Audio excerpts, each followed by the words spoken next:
గోవుకి ఆపద కలిగిందనుకోండి, పరమాత్మ కన్ను ఎరుపు రంగులోకి మారుతుంది.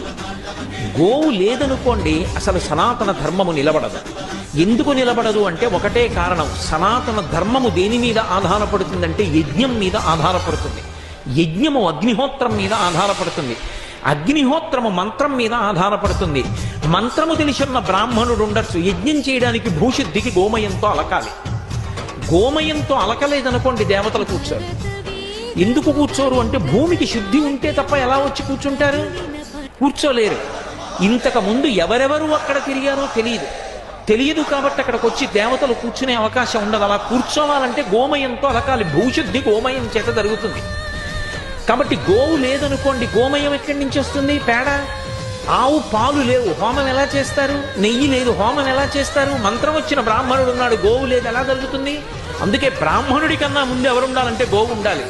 గో బ్రాహ్మణేభ్యః శుభమస్తు.